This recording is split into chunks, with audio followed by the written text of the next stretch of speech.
नमस्ते। नमस्ते हो दीदी, नमस्ते। और बतावा का हाल बा? सब बढ़िया बहनी, तू बता तू कैसे हो? कालू तो भले रहू। हाँ मजे भी ठीक है दीदी हो। अच्छा हाँ। चला बहनी से बात कर ले मिलना तब बात। नहीं हाँ। अकेले बात कर। नमस्ते। नमस्ते दीदी, नमस्ते। आकाश छोरा जी, और बतावा का हाल बा? ठीक है दीदी, जैसे बीत जाए वैसे ठीक है। चल चल तबीयत खराब है, कुछ नीक ना लागत। तबीयत जो खराब है खराब है कर यहाँ पिरावे करे हमार करिए न का पिराए। ए दीदी का बताई हो जाला जौन शारीरिक दुख बा तो है बा।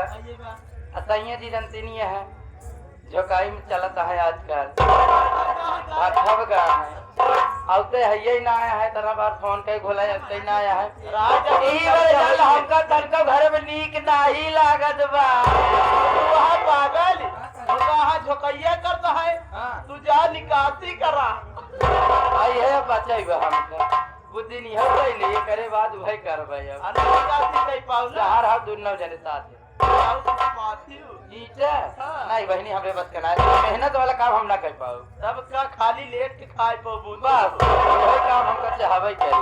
और सब बढ़िया बना का लड़के उनका चाहे हो आ तोहरे स्वामी जी का हाल स्वामी जी ठीक बढ़िया है। हाँ। चल दीदी ठीक है चाहिए जैसे बिताई जावे का सही बात है। समैया समैया का करबू और बढ़िया बना ठीक चल है। ठीक है चाहिए। आपके बड़की दीदी मोटकी दीदी नमस्ते। ये तो ठीक भाई मोटकी अरे तेरा मोटकी है। हाँ भले दीदी और बताओ अपन का हाल बा? दीदी हम भाई लेकिन बता अपने घर से कर रहा हूँ। परसों आए दीदी हो। परसों हम मिठाई वाले क्या है नहीं? मिठाई तो भूल गए दीदी। अच्छा एक तो कल चल मेला शिवरात्रि ने हाँ। तू है तो मेला मिठाई खिया भूखी भाई भाई खियाओ राम नहीं। भूखी तो रावई तरफ मुहे बड़ी वाली भाई रब के लिए लेकिन बिना भूखी राम। शंकर जी बड़े हमने भतार दिया। ए दीदी हाँ। ये बताओ तेरे बूढ़ा बूढ़ा कैसे हैं? ठीक है दीदी हो। आ छोटकी ना दिया वह भले बा बहुत मयात दीदी हो। मैं आप है। आ छोटका रे हो दीदी। अरे देवाला बापा जी पूछा अरे दीदी सर कैसे का? आजकल तो मोबाइली के जमाना बा हाँ। वह मोबाइली मचुआ पचुआ गाना सुन के यह सब देवरा ढोरी कितना बदकार बहुत हैरान करा। ए दीदी हाँ।